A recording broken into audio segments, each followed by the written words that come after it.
commencer.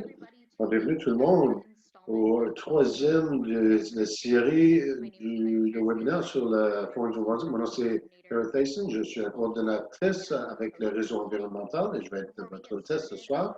Avant qu'on commence, je vais repasser des choses techniques. Ce webinaire va être donné en anglais, mais on a une interprétation vers le français. Alors, j'ai les instructions sur l'écran, comment accéder à l'interprétation. Si vous allez en bas de votre fenêtre Zoom, vous allez voir un bouton, ça a l'air d'un petit globe, appuyez là-dessus, appuyez sur le langage que vous voulez entendre, l'anglais ou le français, le langage de votre choix, et ça va être le langage que vous allez entendre. Je vais donner tout le monde une couple de secondes pour le faire, et je vais aller sur le côté anglais moi-même, mais toi aussi tu devrais le faire. Et si vous avez de la misère avec, écrivez-nous un message dans le chat box de votre clavardage, je vous donne une couple de secondes. Et si vous n'avez pas besoin d'interprétation, appuyez sur aucune des langues.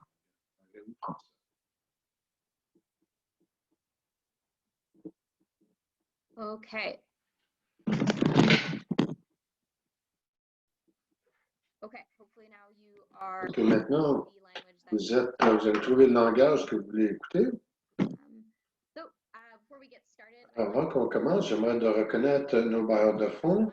Le fonds fiducie de la faune, sans ça, cette série ne serait pas possible. On est très content d'avoir reçu leur soutien. On est aussi content d'avoir le soutien général du ministère des Ressources naturelles du Nouveau-Brunswick. Aussi, on va enregistrer la présentation ce soir. Ça va être disponible à la suite sur le post YouTube du réseau environnemental du Nouveau-Brunswick. Si vous voulez pas, vous pouvez l'envoyer à vos familles et vos amis. Et je vous encourage d'utiliser la partie pour les questions et réponses en bas de votre écran pour vos questions. On aura de la chance de répondre. Alors maintenant, je vais vous présenter un conférencier comme chercheur de zoologie et le chef du département d'histoire naturelle du musée de Nouveau-Brunswick. Donald McAlpine a passé sa carrière dans l'investigation de la biodiversité du Canada entier, qui a côté histoire naturelle des vers de terre jusqu'aux baleines. L'histoire des chauves-souris, ça doit être éditeur, ténor et contributeur au volume de recherche sur la diversité des espèces dans les écozones maritimes, ainsi que co-auteur des mammifères de l'île du Prince-Édouard. Alors, il connaît une chose ou deux sur la biodiversité du Canada Atlantique en 2015. Il a reçu le prix Roald Michener pour la recherche en conservation de la Fédération de la faune du Canada et à différentes occasions où il combine je ne sais pas. Alors, est-ce qu'il y a une chose qu'on pouvez ressortir aujourd'hui?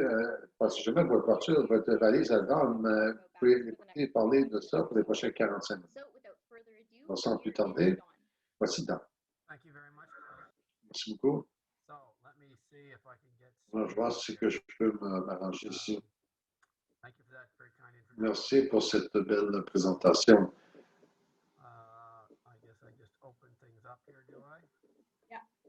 You want to go ahead and share your screen? Je veux partager ton écran maintenant.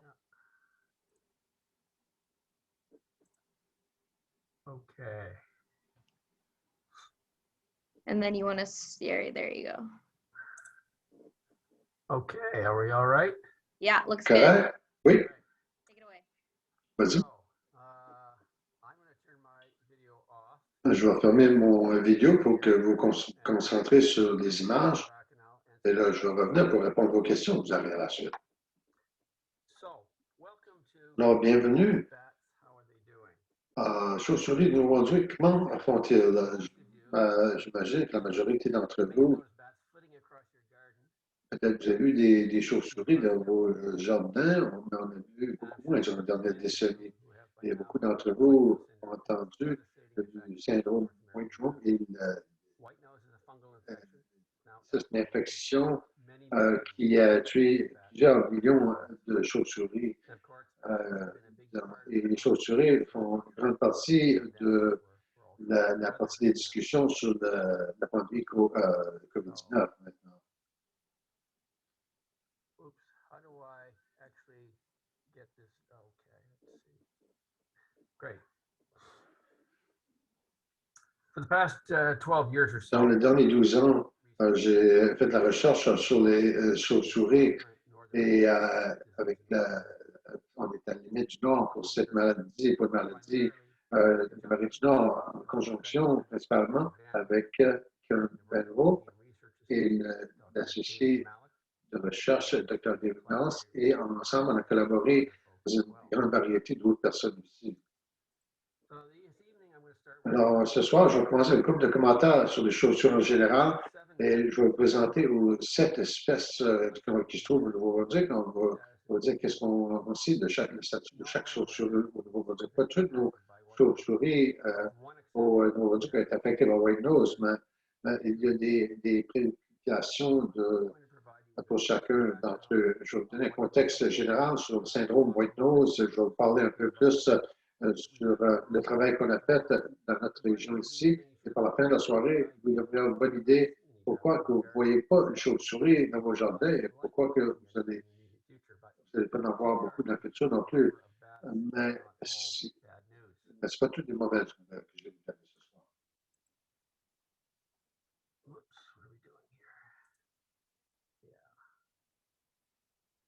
Just a minute here now. Okay. Sorry, I'm just a little bit. The bats are a diverse group. Les chauves-souris, c'est un groupe divers. Bats are the second most diverse group. C'est le deuxième groupe le plus divers. Il y a quelque chose. Clara? Something seems to be out of Quelque chose qui ne fonctionne pas ici. I'm missing some images. Il manque des images. There might just be a bit of Peut-être qu'il y a un peu de lag sur la bande sur mon côté. Un peu de retard, je pense. Okay.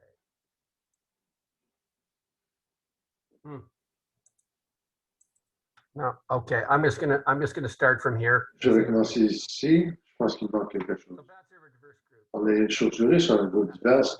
Après les rongeurs, c'est le groupe le plus divers de mammifères au monde, avec 1232 espèces présentes sur chaque continent, autre que l'Antarctique. Donc, on peut vous attendre avec résistants de différentes espèces de chauves-souris. Il y a une grande variété de taille et de style de vie. Dans le genre, des chauves-souris mangent des insectes, et il y a des fruits, les grenouilles, les poissons, même autres chauves-souris.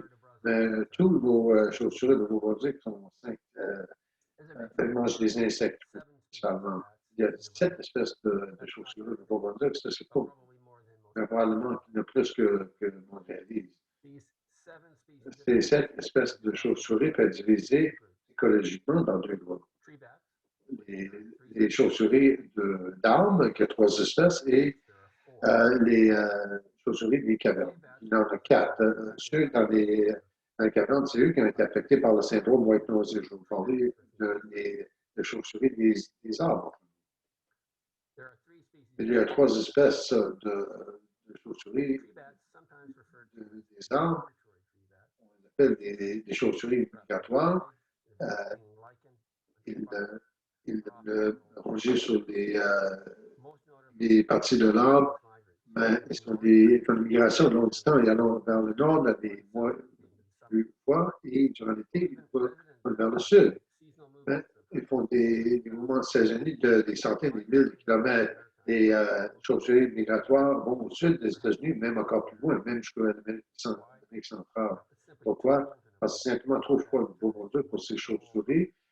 Pour vivre sous l'écorce durant les arbres durant l'hiver. La migration, c'est beaucoup de risques. Il y a beaucoup c'est dangereux pour eux, pour des espèces envahissantes, les attaquer. Et dans les décennies, l'humanité a fait beaucoup plus difficile pour les chauves-souris, des arbres, pour retourner à la maison pour l'hiver. On va revenir à ça plus tard. Qu'est-ce que je peux vous dire de l'espèce des chauves-souris qui ont nous au Nouveau-Brunswick? La vérité est, on n'en sait pas beaucoup de l'histoire naturelle des espèces de chauves-souris des arbres. Les chauves-souris sont difficiles à étudier sur les mêmes de circonstances. Les chauves-souris des arbres sont trouvées où au Nouveau-Brunswick. Et c'est des individus très solitaires. Mais Si vous voyez un chauve-souris Quarry, vous n'allez pas l'oublier.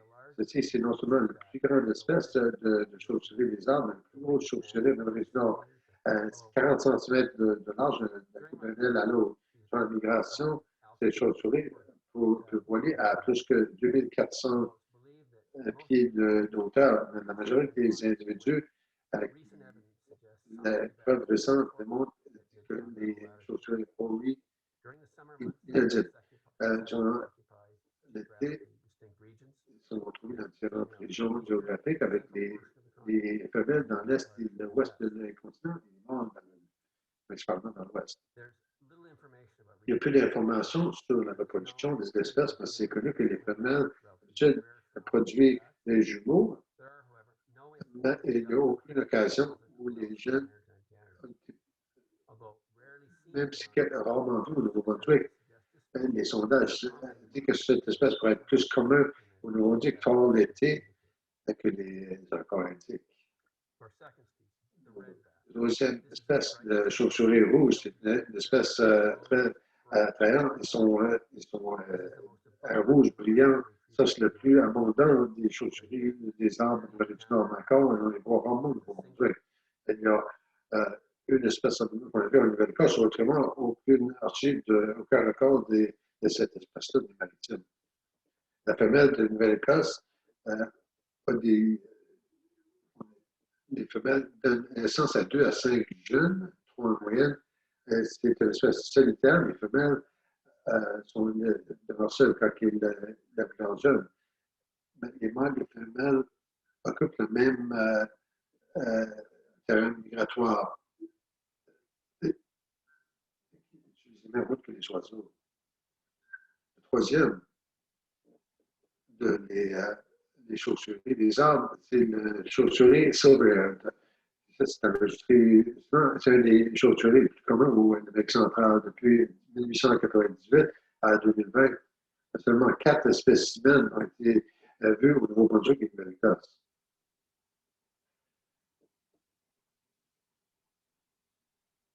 Cette espèce se trouve dans les arbres, des vieux nids de woodpecker et dans des arbres plus âgés. Il y a peu connu de la reproduction de cette espèce. D'habitude, il y a 2 jeunes par femelle. Il y a très peu, c'est très inattendu quand un chauve-souris silverhead avec 17 petits est trouvé à Burlington l'été de 2020. La colonie occupait un vieux nid d'un oiseau qui avait 8 à 10 adultes. La reproduction, est-ce qu'une indication de la distribution vers le nord, la chauve-souris silverhead a été, c'est pas clair. Dans d'autres régions, c'est attribué au changement climatique ou des diminutions des forêts dans le sud. Les chauves-souris des arbres sont rares au Nouveau-Brunswick, mais les sondages démontrent que les 3 espèces sont plus communes que le record l'indique.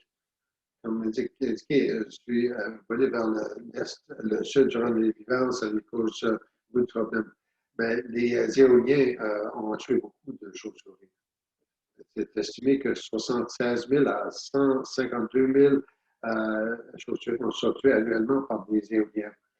Encore plus préoccupant, le montage nous indique que la mortalité des éoliens peut réduire la population de 90 % de cette espèce durant les prochains 15 ans. Le problème, ce n'est pas nécessairement que les chauves-souris sont attirées vers les éoliens, mais la pression autour des lames des éoliens, ça peut nuire aux poumons. Les études au Canada montrent que chaque éolien tue environ 16 chauves-souris par année. Ça n'a pas grand-chose, mais multiplie ça par le nombre d'éoliens qui se multiplient. Et c'est un gros problème. 213 en place au Canada. Et 50 000 chauves-souris par année par des éoliens. Environ 75 % de mortalité aux chauves-souris des arbres. Alors, les éoliens, c'est un gros problème pour certaines chauves-souris. On va continuer maintenant aux chauves-souris des cavernes. Les chauves-souris des cavernes ont aussi des mortalités à cause des éoliens, mais la mortalité majeure pour ceux des cavernes, c'est différent qui affecte les chauves-souris des arbres. On commence à voir les 4 espèces qu'on voit au Nouveau-Brunswick. On commence à la chauve-souris, le Little Brown, remarquable avec l'apparence du syndrome White Nose dans l'espace de 3 ans. Cet espace a été le plus commun, le plus connu au Canada et le plus en danger au Canada. Ceci, c'est une chauve-souris brun foncé, 25 à 27 cm de large et de peau proche de son oreille qui sert à faire des échos. Durant l'été, on va s'établir souvent dans des maisons et parfois par un grand nombre. Des colonies de plus que 1000 chauves-souris sont communs au l'été, comme on va passer, bien sûr, sous les circonstances. Les Little étaient considérés comme un peste durant l'été. Les mâles, d'habitude, sont seuls ou en petit nombre sous l'écorce des piles de bois. Les Little Brown femelles produisent un jeune à la fois, la mi-juin, mi-juillet. Et d'habitude, les mâles, après 3 semaines de naissance, les colonies se divisent en l'état l'été et le période avant l'hiver, qui est très peu connu de cette espèce. Le tard l'été, tout l'automne, c'est une chauve-souris de caverne, un phénomène qui est appelé swarming. Ils se rencontrent dans des sites hivernants, ils vont sortir du site, le comportement, ça va leur donner la chance d'évaluer des sites hivernales. Le tard, au mois d'octobre, les chauves-souris des deux sexes ont commencé à s'évaluer jusqu'à deuxième chauve-souris des cavernes, c'est le Northern Long-eared, qui paraît beaucoup comme chauve-souris Little Brown. Si vous avez l'expérience à identifier les chauves-souris, probablement, vous ne pourrez pas distinguer cette espèce du Little Brown. Mais apprenez à regarder très proche au tragus. Vous allez voir que dans la photo, c'est plus long et plus pointu dans le Northern Long-eared que le Little Brown. Ceci, c'est l'affaire qui distingue les deux espèces. C'est peut-être pas aussi commun, c'est le chauve-souris Northern Long-eared. Long-eared, c'est en danger au Canada. Ceci, il vit dans des forêts, même si c'est établi des colonies dans des édifices. De plus, il utilise des arbres, des vieux arbres, fréquemment durant l'hiver. Il peut partager des sites avec le Brown. Le chauve-souris Tricolored, c'est le plus petit avec seulement 23 cm de large. Des ailes. Cette espèce est bien reconnue par ses patrons de couleur. Foncé en bas, à la base, il change de couleur. Même avant White Nose, ceci c'était une chauve-souris rare en province. La première fois qu'on l'a vu, c'était en 1977. Au-dessus du Nouveau-Brunswick, c'est dans le plus nord de cette espèce pour l'Amérique pour cette espèce. Cette espèce, elle peut faire des sites d'hibernation pour que le brown et que le long-eared, ça va dans l'hibernation tôt. D'habitude, on produit deux petites populations de cette espèce dans le sud central de Nouvelle-Écosse. Vraiment vu maritime, des petites colonies. Et la colonie en Nouvelle-Écosse, 5 femelles, et 10 jeunes étaient vivants en Nouvelle-Écosse. Et ceci, ça pourrait être un des plus qui a été découvert au Canada.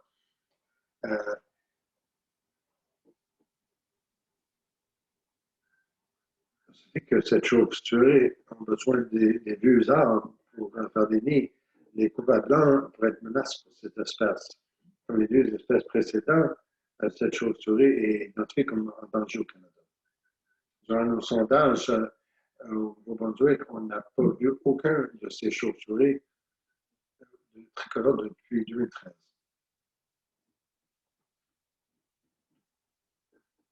Le quatrième et dernier chauve-souris de caverne, c'est le Big Brown Bat.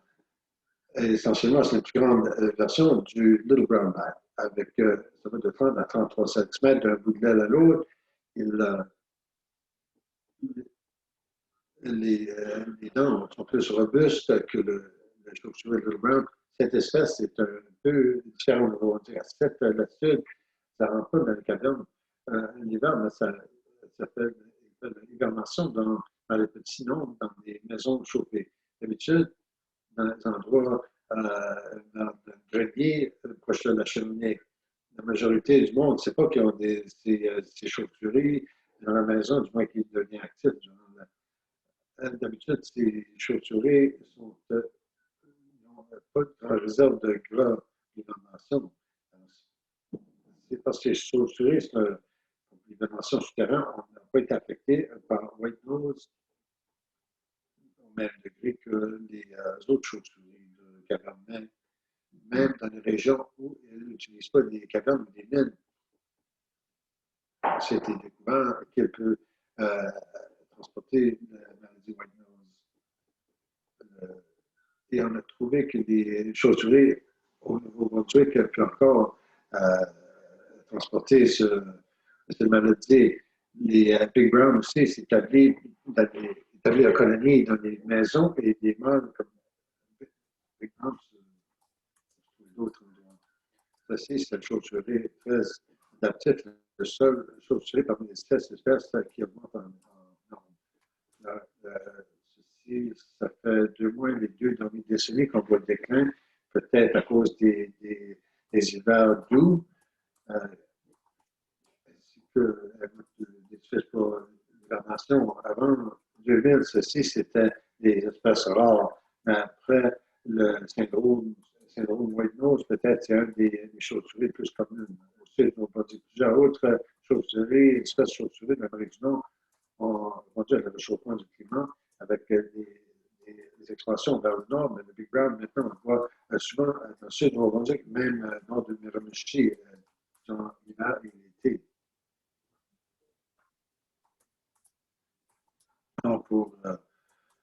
Alors, on a 7 espèces de chauves-souris au Nouveau-Brunswick. 3 de ces espèces sont migratoires, qui ont des menaces par les éoliens, principalement, à l'heure de migration. Et les 4 chauves-souris de caverne, il y a 3 qui sont menacées au Nouveau-Brunswick à cause de mortalité extrême. Yeah. No, everything's good. No, I'm good, thank you. Sure, if you want. Or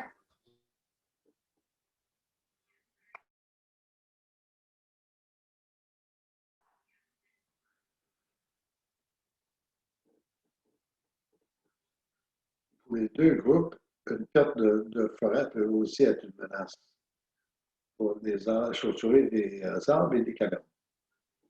Une espèce, le chauve-souris Big Brown, augmente le nombre à cause du changement climatique. Ce que je me fais maintenant, c'est prendre quelques minutes et faire la revue de la situation qui a à faire avec le syndrome White Nose au Nouveau-Brunswick. Le syndrome White Nose, c'est un des maladies les plus dévastatrices de l'histoire. Des millions de chauves-souris ont péri.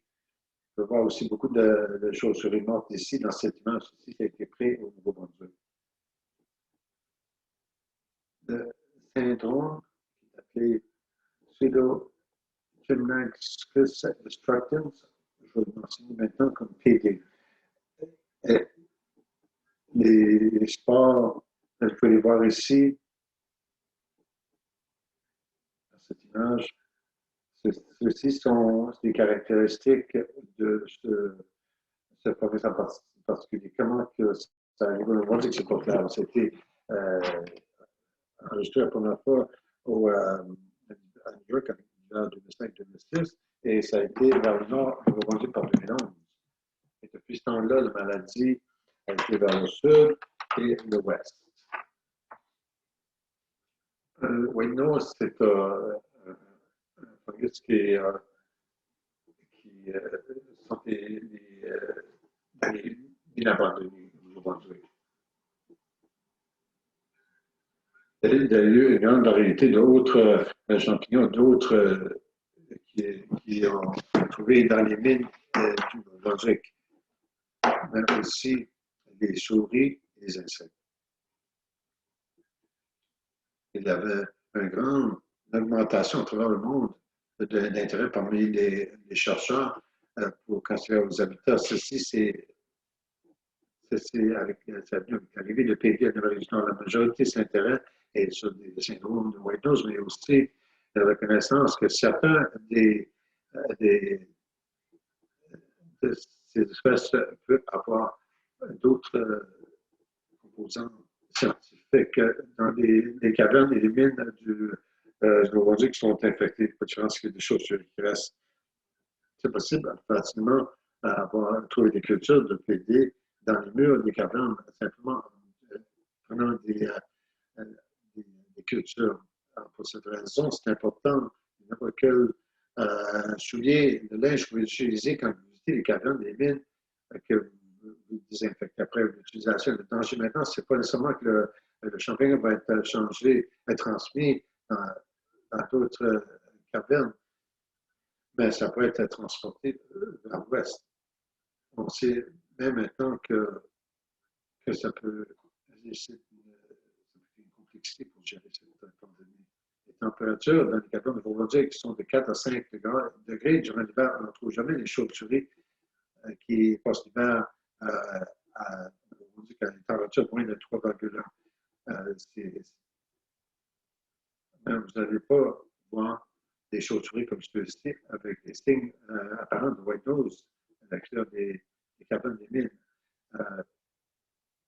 Parce que les températures sont trop l'été pour ce qui est sauvé ici.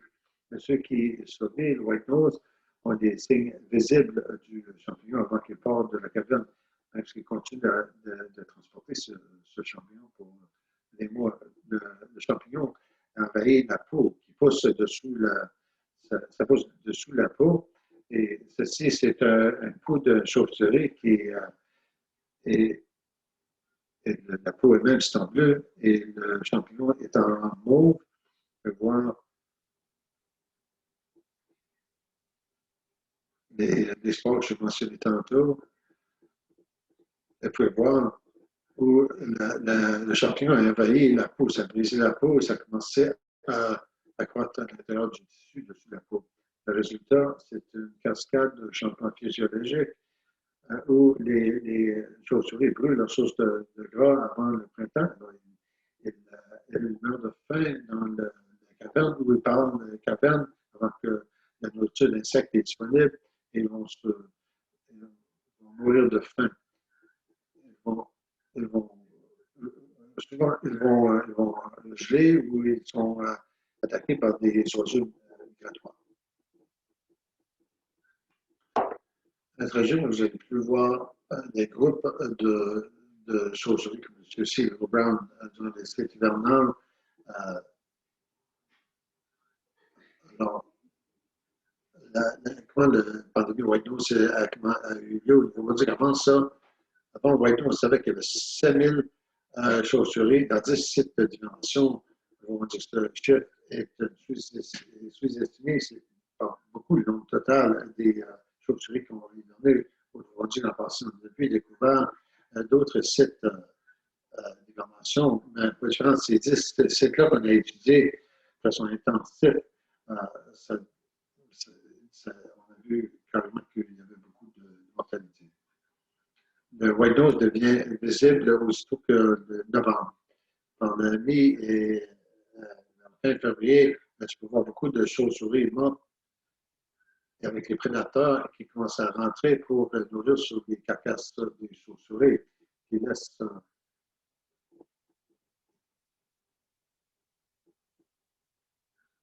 voici les chiffres qui sont très dramatiques. Le déclin de le plus grand après l'introduction de White Nose, a commencé avec 6 000 chauves-souris. Dans l'espace de 3 ans, ça a été à 0.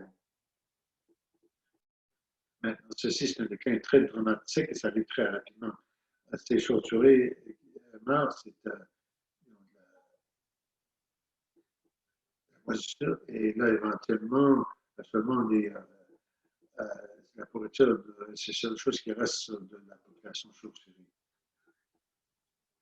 Ce patron et sur 3 hivers, les populations de chauves-souris ont eu un déclin de 99% avec la présence de Windows. Ça, c'est mauvaise nouvelle.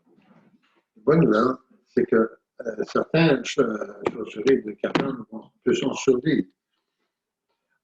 On constate par des sondages des sites jusqu'à l'hiver de 2015. À ce moment-là, on a arrêté ces sondages. Notre attention, on l'attend jusqu'à 2020. Et là, faire un sondage nouveau pour voir ce qu'ils ont recouvert. Mais la propre pandémie nous empêche de le faire maintenant. Ça a l'air que ça ne va pas être avant 2022 qu'on va évaluer l'hibernation des chauves-souris.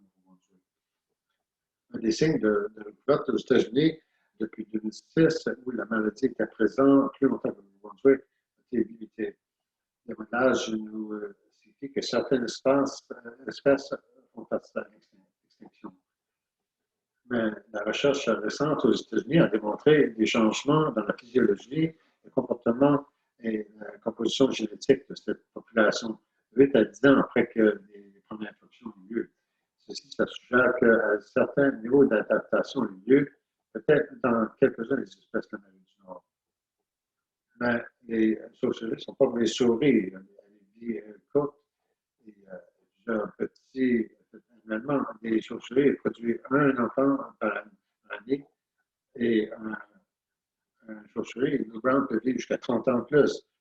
Alors, ça peut être encore un temps avant qu'on sait jusqu'à quel point que les chauves-souris, les cavernes vont recouvrir. Alors, peut-être vous demander, est-ce qu'il y a quelque chose que je peux faire pour aider? Et la réponse est oui. Si vous êtes un des chanceux qui ont des chauves-souris dans vos maisons, il ne pose pas de problème. Laissez-le tranquille. Si vous pensez que vous devrez exclure les chauves-souris de votre maison, parfois il y a de bonnes raisons pour le faire. Découvrez où les chauves-souris rentrent, fermez les coins de sortie, faites-le tout le printemps avant que les chauves-souris arrivent, ou plus tard l'automne, après que les jeunes ont parti et les colonies sont distribuées par saison. Créer une maison pour les chauves-souris. Il y a un monsieur qui lance un projet de science pour étudier le microclimat des maisons de chauves-souris pour assurer le succès. Si vous êtes intéressé, je peux vous mettre en contact avec Thierry si ça vous intéresse. Finalement, évitez et visiter les cavernes et les mines qui peuvent être des sites d'hibernation pour les chauves-souris, surtout durant l'hiver, la période d'hibernation de l'hiver d'octobre à mai. Et si vous rentrez dans les mois d'été, soyez prudent, décontaminez vos habits après que vous sortez. Alors ça, c'est l'histoire de les chauves-souris au Nouveau-Brunswick. Parce que le futur des chauves-souris au Nouveau-Brunswick et en Amérique du Nord, c'est devenir incertain. Des efforts pour les élever. Une couple de survivants de White Nose au Nouveau-Brunswick. Il y a une espèce qui entend bien au Nouveau-Brunswick. Nous avons de l'espoir pour les chauves-souris du Nouveau-Brunswick. Alors, merci beaucoup. Je serais content d'essayer de répondre aux questions que vous auriez. Merci, Dan. C'était une présentation fantastique. Un peu difficile au début, là, mais non, c'était bon. J'ai aimé tes photos. Une couple de questions, alors je vais les lire. La première question, ça vient de Harley Fraser. Et elle dit, où est-ce que le virus Windows provient? On ne sait pas. Ce n'est pas un virus, c'est un champignon. C'est originaire en Asie ou en Europe. On ne sait pas comment est-ce que ça a réussi. On imagine que ça a été transporté par les êtres humains. Ça a apparu dans une caverne qui recevait beaucoup de trafic commercial. C'était à New York. Alors, on pense que quelqu'un peut-être est rentré dans une caverne, probablement en Europe, a ramassé quelque chose sur neige ou leurs souliers. Et là, il a visité le site en Amérique du Nord, il a introduit le champignon de cette façon. Depuis ce temps-là, le champignon a éparpillé, pas par les êtres humains principalement, mais par d'autres chauves-souris qui vont d'un site à l'autre. Sur ce même sujet, où les personnes rentrent dans les cavernes, une question est-ce que les scientifiques en danger être dans les cavernes sans sans couvrir leur bouche et leur nez? Est-ce qu'il y a est-ce que le syndrome White Nose peut nuire à notre monde? Non, il n'y a pas de signe que White Nose est un problème pour nous. D'habitude, quand on rentre dans les cavernes, vous avez vu dans les photographes, peut-être vous avez aperçu qu'on porte des habits Tyvek, on lave tous nos neiges.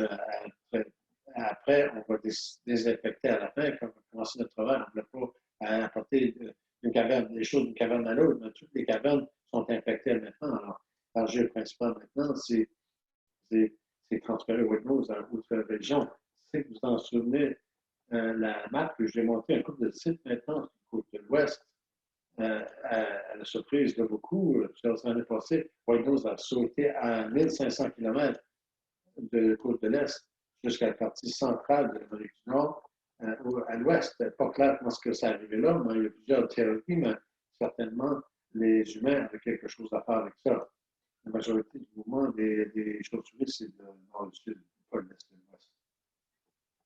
Alors, autre question sur la maladie White Nose. Qu'est-ce qui arrive aux animaux qui mangent les chauves-souris infectées? Est-ce que White Nose peut être éparpillé à d'autres espèces d'animaux? C'est le cas. Il y a eu des efforts pour essayer d'infecter d'autres animaux, des écureuils, par exemple. Ça peut être un problème.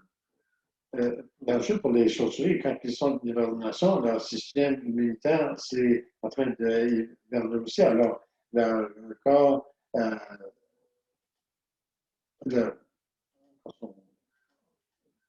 alors, quand c'est qu'ils vont hiverner la saison d'hiver, survivre et sortir de la caverne, ils vont une réponse immunitaire aux champignons.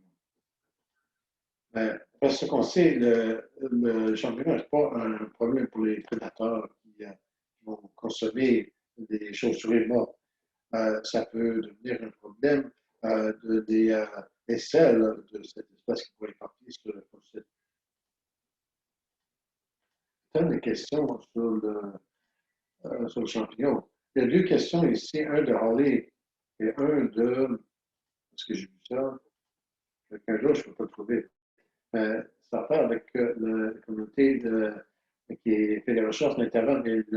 Est-ce que cette communauté ici qui a besoin de décontaminer après faire leurs exercices?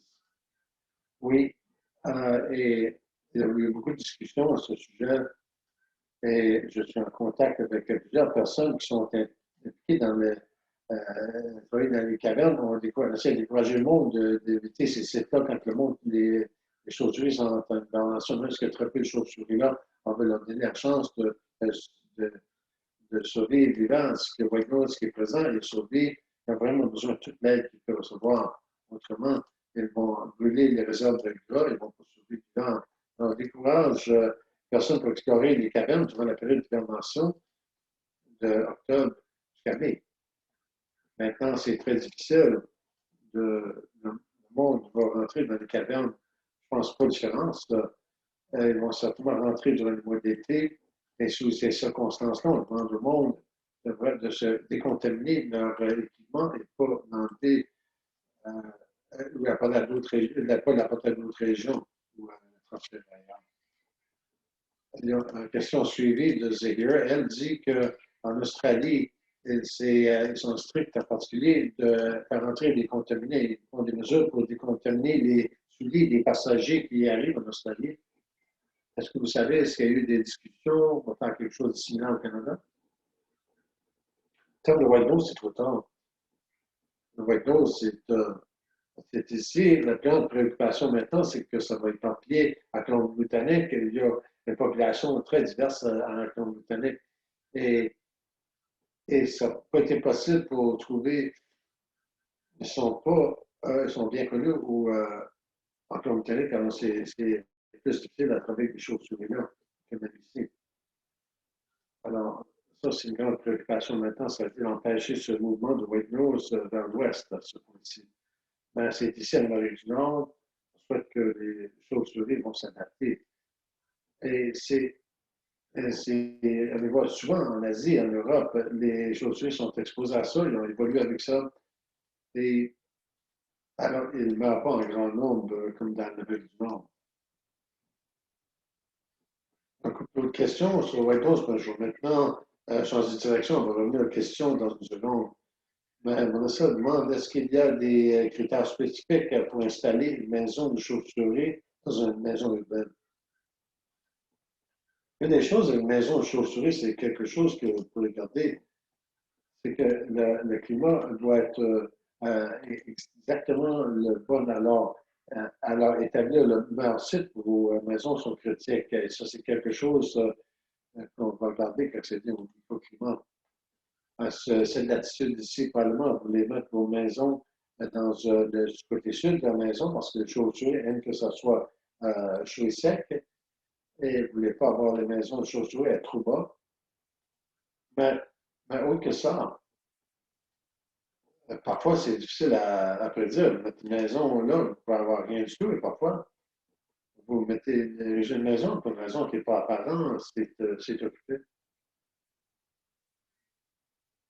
Question de Jolène sur la rage. Elle dit, je m'en souviens, lire une entrevue CVC dans l'augmentation des chauves-souris, mais aussi voir l'augmentation de la rage. Est-ce qu'il y a d'autres données ou mises à jour là-dessus? Maintenant, il y a une grosse instance de rage dans le grand que c'est encore très bas hein, en termes de pourcentage de chauves-souris. Probablement peut-être 4 à 8 moins parmi les chauves-souris qui ont été identifiées, mais euh, euh, apparemment qu'il y a, c'est plus faible que ça, peut-être dans 2 environ. Maintenant, certainement, quand que les chauves-souris finissent dans les maisons des humains, on décourage le monde de manipuler ces chauves-souris s'il y a contact avec le propriétaire ou avec des animaux domestiques dans la maison. Les chauves-souris, d'habitude, est tué et vérifié pour un barrage.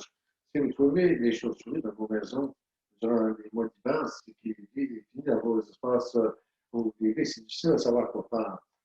Vous pouvez les mettre dehors. Les Big Brown volent d'un endroit à l'autre durant des temps plus doux. Alors peut-être que vous trouvez un autre endroit pour hiverner. Mais si vous êtes inquiète, vous pouvez contacter la santé publique ou la filiale de fond. Ils vont être ramassés et tués et vérifiés pour la rage. D'habitude, ceux qui réveillent durant les mois d'hiver sont les juvéniles qui n'ont pas assez de gras pour survivre l'hiver. Alors, leurs chances de survie sont vraiment très réduites. La rage, on ne le voit pas beaucoup dans les chauves-souris. Peut-être, c'est pas toutes les chauves-souris ont la rage, mais c'est comprenant que le monde ne voudrait pas avoir des colonies proches de leur maison. Quand j'étais jeune, j'ai toujours dit d'éviter les chauves-souris parce qu'il y avait toute la rage. Alors, c'est bon de savoir que c'est pas vrai. C'est encore bon de s'éloigner des chauves-souris parce qu'il y en a qui ont la rage. C'est une excellente question de David. Il dit, est-ce que tu imagines dans un monde sans Windows que les chauves-souris seraient encore en déclin dû au déclin de ressources de nourriture? Comme des insectivores sont en déclin. Question intéressante, certainement. Certainement, pour les chauves-souris d'arbres, les éoliens sont un grand problème. Ils ont Windows ou non, c'est un différent enjeu. Il y a certaines chauves-souris qui sont dépendantes sur les vieilles forêts. Si on coupe ces forêts-là, c'est un problème pour ces chauves-souris-là. Il y a des candidats, certainement, aussi pour des espèces comme Little Brown. Ça, c'est une espèce qui peut-être qui a augmenté depuis que les Européens arrivent ici. On nous a donné des,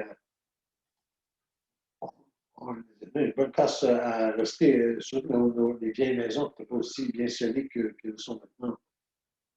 Alors, les nombres de ces genres de souris, peut-être qu'ils ont augmenté, mais maintenant, ils ont diminué. Maintenant, ils sont en danger. Mais le déclin des insectes aussi, certainement, ça va être un problème pour les chauves-souris. Pour aller dans direction, vous avez dit que les éoliens, c'est la plus grande menace aux chauves-souris. Pour les chauves-souris des arbres, oui. Beaucoup de personnes ont demandé est-ce que les éoliennes être refaites pour être plus sécuritaires pour les chauves-souris? Il y a plusieurs choses. Il y a de la recherche aux États-Unis qui va essayer de minimiser les mortalités des éoliens. C'est parti à part avec la façon que les sites qui sont évidents, mais aussi on essaie d'aider les chauves-souris à les détecter et les éviter. Il y a aussi de la preuve que les chauves-souris sont attirées à ces genres de sites à cause du nombre d'insectes qui sont disponibles. Alors, beaucoup de cette recherche est encore très tôt, mais c'est certainement un problème. On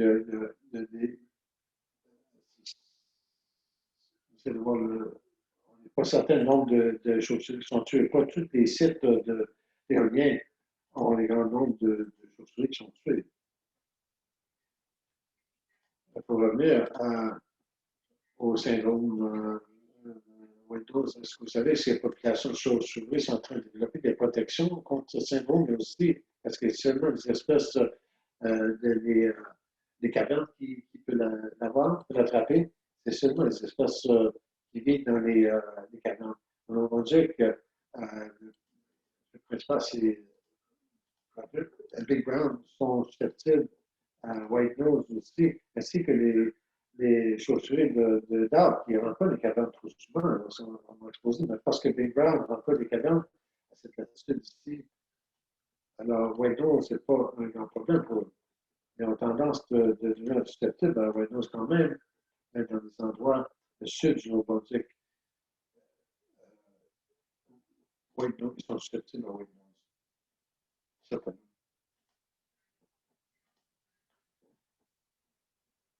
Je vais donner deux autres questions sur White Nose. Un, est-ce que tu peux traiter les traiter avec de fongicides? Et deux, est-ce que le champignon continue avec dans des cavernes sans chauve-souris? Pour répondre à la première partie de la question, oui, ça continue. On rentre dans les cavernes ici au Nouveau-Brunswick où il n'y avait aucun chauve-souris pour plusieurs années et on était facilement à faire un soir des murs de spécimens dans le laboratoire. White Nose, ce n'est pas dépendant sur les chauves-souris pour survivre. C'est la première partie de la question, j'ai oublié. La première partie, c'était est-ce que tu peux simplement traiter les infections avec des fongicides? Ça a été discuté. Le problème, c'est qu'il y a toutes sortes d'autres champignons des cavernes, des insectes et autres genres d'animaux dans les cavernes qui sont susceptibles à ce fongicide. Alors, on ne voulait pas commencer à arroser les fongicides dans les cavernes. Les cavernes sont des habitats très délicats et tu portes des formes de vie uniques. Alors, ce n'est pas une bonne approche, mais certainement, le fongicide, White Nose, tu peux tuer ça avec un fongicide, mais tu peux tuer beaucoup d'autres choses aussi. Ron se demande s'il pourrait poser une question sur une espèce qui n'a pas le Nouveau-Brunswick. Et elle se demande si que le chauve-souris Mexique a eu un impact, je pense qu'il veut dire White Nose, oui. Je ne pense pas que White Nose, peut-être que c'est au Texas, mais je ne pense pas que c'est partout. Je sais qu'au début, les gens pensaient que le champignon ne pouvait pas survivre si loin dans le sud, du modelage qui a été fait. Aujourd'hui, je pense que c'est l'étendue le plus au sud, mais ça a été plus au sud que ça aussi. J'ai rien entendu que c'était un problème pour les chaussuriers mexicains. Une question sur un chaussurier qui on dit est-ce que le champignon a nuit aux chaussuriers européennes? Longtemps avant que nous, on a reçu l'information, mais on n'a aucune preuve encore. Ça paraît aussi qu'on avait des mochillons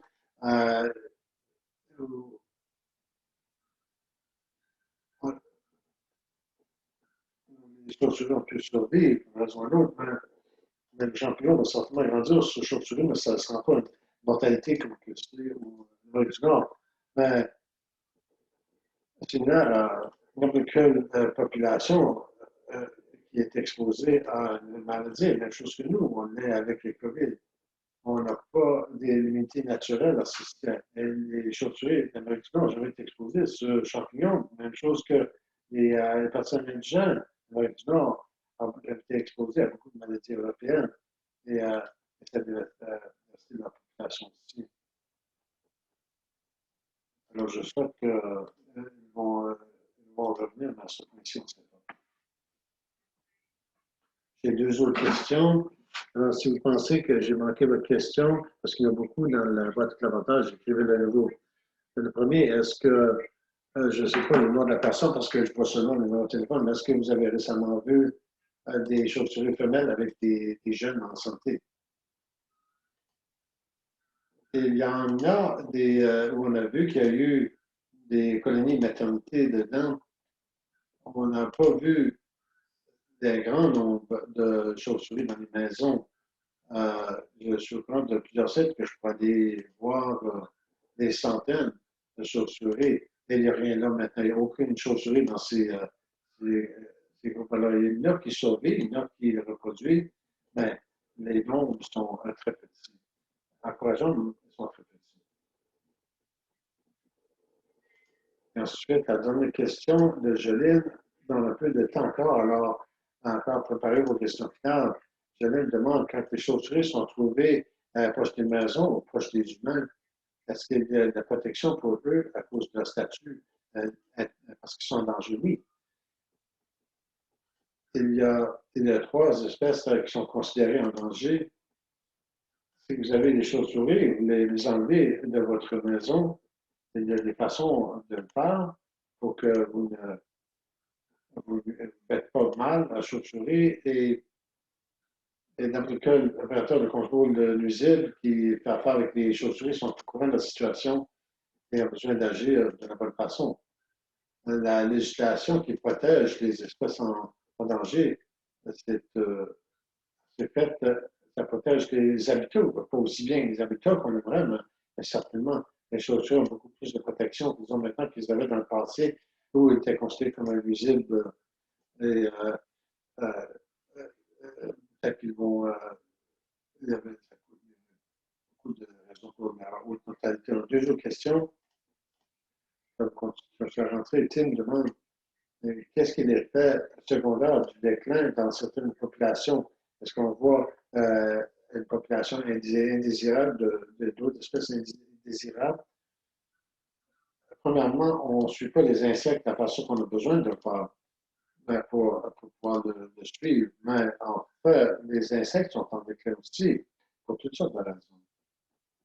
Alors, non, on ne voit pas d'effet secondaire sur cet effet. Mais il y avait des suggestions que peut-être l'augmentation dans le Big Brown Bat, ce serait le résultat du déclin dans le Little Brown Bat.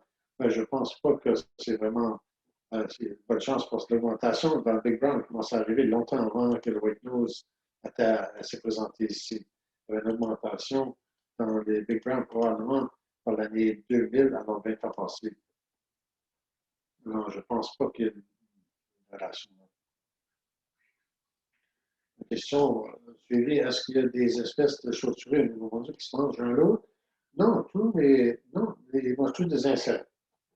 Oui, et dernière question, ça pourrait être une bonne question qui là-dessus. La personne demande une question personnelle. Qu'est-ce qui t'a attiré à étudier les chauves-souris en premier? Moi, je suis intéressé dans l'histoire naturelle, mais en général, Et j'étais intéressé dans les cavernes. Et j'ai rentré dans les cavernes, les mines ici, et durant les mois d'hiver. Et ça m'a intéressé. Les chauves-souris m'ont intéressé. Je ne sais pas, j'ai travaillé sur plusieurs différentes choses autres que les chauves-souris. Alors, je ne dirais pas que j'étais attiré aux chauves-souris en particulier. Je travaillais sur différentes petits groupes de mammifères, mais ça les parmi ceux que j'ai étudiés. Je ne dirais pas que je suis concentré exclusivement. J'ai fait beaucoup de travail. Il y a une dernière question. Est-ce qu'il y a eu des études faites pour trouver une façon pour désinfecter les cavernes?